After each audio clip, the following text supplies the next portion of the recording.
One of the benefits of living in Central California is access to one of the most beautiful places in the world, Yosemite National Park. Given that the summer rush was just weeks away, on May 25, 2024, Sarah and I drove the 2 hours to Yosemite to spend 2 days enjoying the park. The waterfalls were blowing and everything was just absolutely beautiful. Just take a look.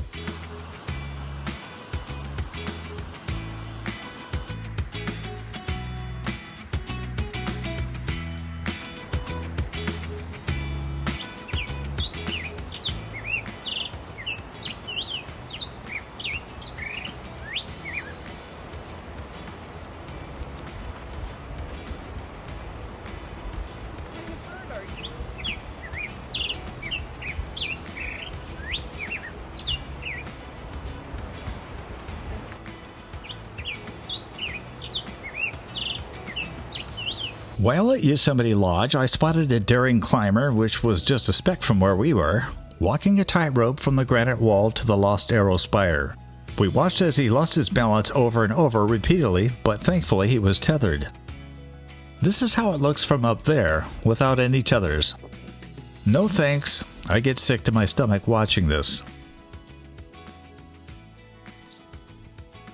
On that first day, we made a return visit to Glacier Point, which has to have what is probably the most breathtaking view in California. 3,200 feet below us was the Yosemite Valley floor and the famous Ahwahnee Hotel, which we would be checking out the next day. Sarah was still as daring as ever, trying to crawl out on the famous overhang rock, which scores of pioneers did over a century ago. The last time we were here in 2017, she frightened me standing so close to the edge. Yeah, I remember now. This is where I stood. Yep. I told you it was here. Ladies and gentlemen, she's violating the rules, I think. I can stand up. Yeah, you could take a flying leap into right here. you could take a flying leap into eternity too, but I wouldn't recommend it. Get back.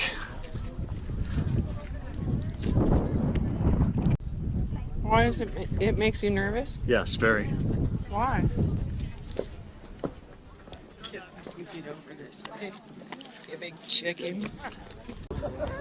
Tell me how crazy you are again. I said I stood up there. I stood up there. I should be able to stand right there. She's still at it, folks. Still at it, folks. She wants to climb out there when it says, what's it say? Do not enter. Do not enter where? Crazy girlfriends just crossed this divider here to go pose on Glacier Point.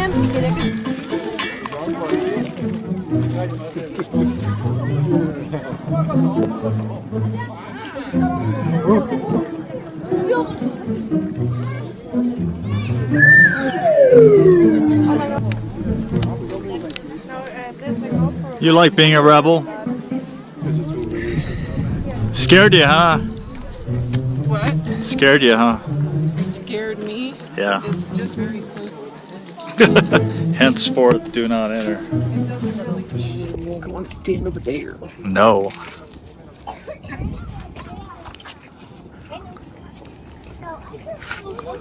Suicide rock over there. Here's a cute little cabin that we are staying at in Buck Meadows, outside of Yosemite. It's called the Nevada Falls Room. It's behind Buck Meadows Restaurant, and we didn't even know these cabins were here. But there's the restaurant over there. The next day, we headed to the Ahwahnee Hotel to find a place to eat lunch. The historic hotel hosted President John F. Kennedy in 1962, Queen Elizabeth in 1983, and President Barack Obama in 2016. It's also where former Presidents Herbert Hoover and Dwight Eisenhower stayed, and a future president, then California Governor Ronald Reagan, in 1970.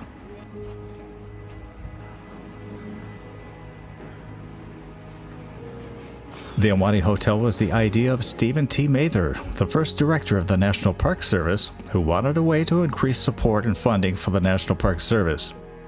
His vision was to build a first-class hotel to attract the wealthy and influenced to support the national parks. Gilbert Stanley Underwood, who designed lodges in Bryce Canyon and Zion National Parks, was the project architect. The hotel consisted of a main tower and 3 wings off of it. The north wing would house the entry lobby. The south wing would be the site of the Grand Lounge, and the west wing would hold an enormous dining room. To reduce the fire risk, the building was mostly made of steel, granite, and concrete stained to look like wood. Construction lasted 11 months by the time it was completed in July 1927 at a cost of $1.2 million. The hotel was constructed from 5,000 tons of rough-cut granite, 1,000 tons of steel, and 30,000 foot of lumber, all brought to the site by trucks over primitive dirt roads. The hotel is designed in a Native American theme to honor the people who first called Yosemite home. Incidentally, Ahwahnee, which means the land of the gaping mouth, was the name the first residents gave to Yosemite Valley. In 1943, the Navy took over the hotel and used it as a convalescent hospital for those wounded during World War II. Another addition which came later was the hotel elevators, which were referenced in Stanley Kubrick's thriller The Shining. The Ahwahnee Hotel was also featured in The Cane Mutiny and The Color of the Brisk and Leaping Day.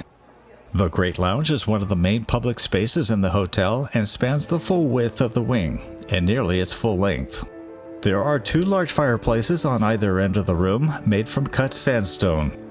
On either side of the lounge is a series of floor-to-ceiling plate-glass picture windows ornamented at their tops with stained glass.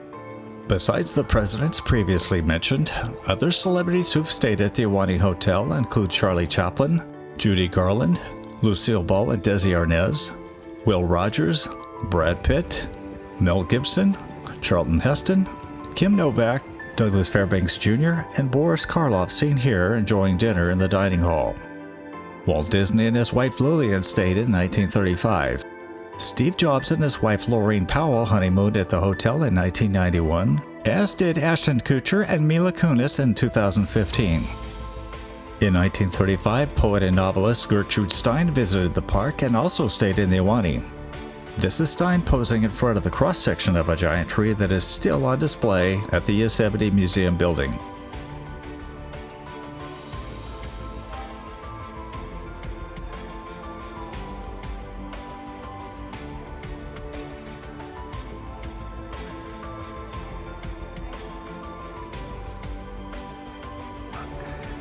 Here's some of the celebrities that have stayed here. Bill Holbrook.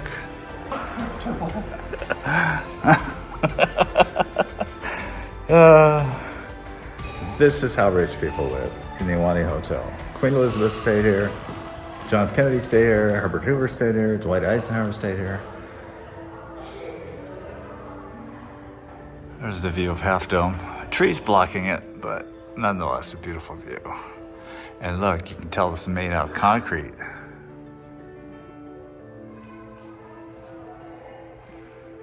Who's Queen Mary? The Queen Mary? Yosemite was visited by other presidents long before the Ahwahnee Hotel was constructed. They include former President Ulysses S. Grant, who visited on October 7, 1879, then Congressman and future President James A. Garfield in 1875, President Rutherford Hayes in 1883, who traveled in by wagon, of course, Theodore Roosevelt in 1903, and President William Howard Taft in 1909. Weighing over 300 pounds, the rotund president and John Muir walked down the 4-mile trail starting near the ledge that would later be named in his honor, Taft Point. Another VIP who visited the park was New York Governor Al Smith. In May 1939, he made visits to Inspiration Point and went through the famous tunnel tree at Wawona. I'm not sure if he stayed at the Ahwahnee, however. Since President Franklin Roosevelt only spent part of July 15, 1938 in Yosemite, he did not stay at the Ahwahnee. Another dignitary who stayed at the Ahwahnee Hotel was actress Shirley Temple. In fact, she was honored with a birthday party held in the Rangers Club building, which was attended by a number of children her age. That building still stands. In June 1954, Haile Selassie, the Emperor of Ethiopia, visited Yosemite and stayed at the Ahwahnee in a bungalow, number 34 to be exact. He even had a chance to shop for souvenirs in one of the valley shops. President Kennedy's visit to Yosemite on August 16th and 17th was at the end of a very busy West Coast tour. Air Force One touched down at Castle Air Force Base in Atwater at 4:55 p.m., where he was greeted by California Governor Pat Brown. After a very short speech, President Kennedy and Governor Brown climbed into a car to drive to nearby Marine One, the presidential helicopter which flew directly to Yosemite Valley. At 5:20 p.m., the chopper touched down in front of the Yosemite Chapel, where he was greeted by thousands and Park Superintendent John Preston. An overnight trip to Yosemite National Park gives Mr. Kennedy a respite from crowds and speeches, though there are still plenty of hands to be shaken. Although Mr. Kennedy's tour is non-political, observers quickly note that in all 3 states he visited, the elections this fall are critical ones. Such tours have ample precedent with many chief executives in many election years. Ironically, JFK's Marine One presidential helicopter touched down very near where his mother Rose Kennedy and his Aunt Agnes posed in front of Yosemite Falls during a visit in 1923. On his way to the Ahwahnee Hotel, hundreds of visitors lined both sides of the street to cheer on the president. The limousine pulled up to the Ahwahnee Hotel covered loading and unloading zone at 6:07 p.m. Preparations for Kennedy's visit had been made for weeks. The hotel switchboard became the White House switchboard. Salmon freshly caught in Yosemite was prepared for his dinner that night. On a typical night, the celebrated Firefall began promptly at 9 p.m., but was delayed a half hour the night of August 17, 1962, because of the president who planned to watch from his 2-story balcony. There was a ceremony at Curry Village which always punctuated the beginning of the Firefall, which included the singing of the Indian love call. Why was the Firefall delayed? The several explanations offered was that the president was still eating a late dinner, and he had pressing international business. But truthfully, the real reason that JFK kept the whole valley waiting was because he was having sex with his mistress. In her 2012 tell-all book, Once Upon a Secret, My Affair with President John F. Kennedy and Its Aftermath, 19-year-old White House intern Mimi Alford explained that she was secretly ushered into Kennedy's room. She was instructed by Kennedy aide Dave Powers to stay in a room just doors down from Kennedy's, which was 230, 232, and 234. While others were out enjoying majestic natural wonders, the teenage Wheaton College student was trapped in a room. At about 8:30 p.m., Powers knocked on the door and escorted her down the hallway to the president's room for some steamy private time. When they were done, the Firefall began. The next morning, Kennedy and Governor Brown, Congressman Bernie Sisk and Harold Biz Johnson, and Interior Secretary Stuart Udall gathered on the terrace outside the room and squinted as they marveled at Half Dome and Glacier Point from where the Firefall occurred. The next morning, Kennedy was obligated to take part in a 9:58 a.m. ceremony, which was limited to Park Service employees and family, as Park Superintendent John Preston presented a binder of Yosemite photos and also a plaque making the president an honorary park ranger. So when President Kennedy was here, he walked out here and he had a presentation with the superintendent of Yosemite around this flagpole, and all the guests were lined this way and Kennedy was greeting them.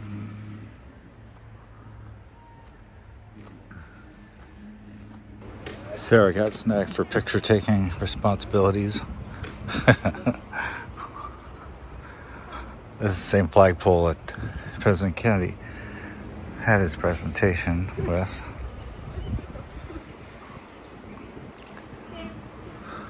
Ready? Yeah. 1, 2, 3.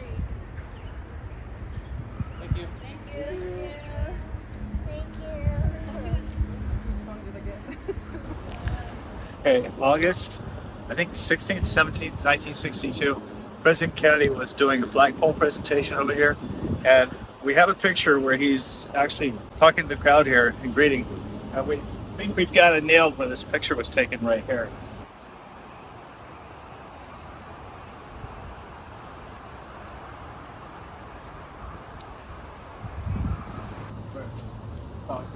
Shaking hands. How are you? John F. Kennedy, vote for me. That's bad. And right above is the view that he would have had. He came here late summer and there was no waterfalls. He was disappointed. And there's the flagpole.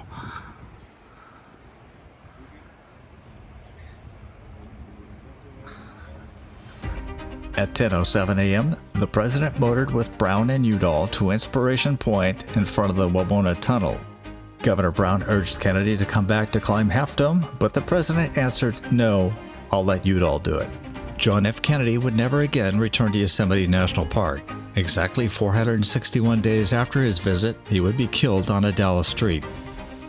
President Kennedy's party departed Yosemite at 10:45 a.m. and flew directly to the foothills overlooking Los Banos. There, the president spoke at a short ceremony and pushed the plunger to detonate a charge to start construction of the $500 million San Luis Reservoir. The project would provide water to San Joaquin Valley farmers.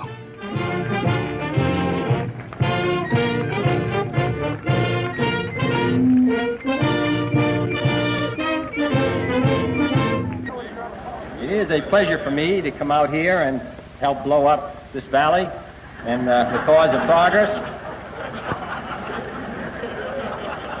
We are able to do anything in this occasion. Ready? 1, 2. Congratulations.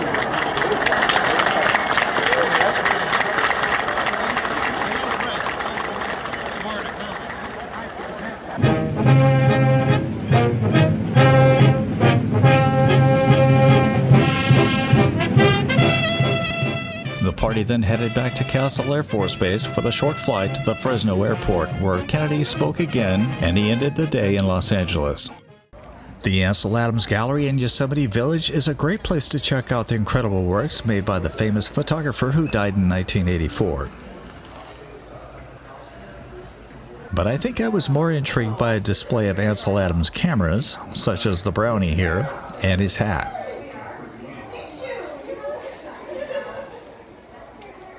Hundreds of thousands of us will be taking vacations this year, and we'll be seeing many of the scenes that you have shot, but I don't believe we'll be seeing them with your eyes. What are the things that you look for through a camera lens? Well, the creative process, I think, can be first described as being in a state of wanting to make a picture, then the recognition of something in the external world that excites you, the possibilities of a picture, then you visualize the completed picture, and from then on, up to the time that you're ready to make the print, the process is pretty much a technical one. We're going to close out this episode with some amazing footage of Yosemite Falls that we shot. Thanks for watching, and if you can, please leave us a comment and hit the like button on the way out.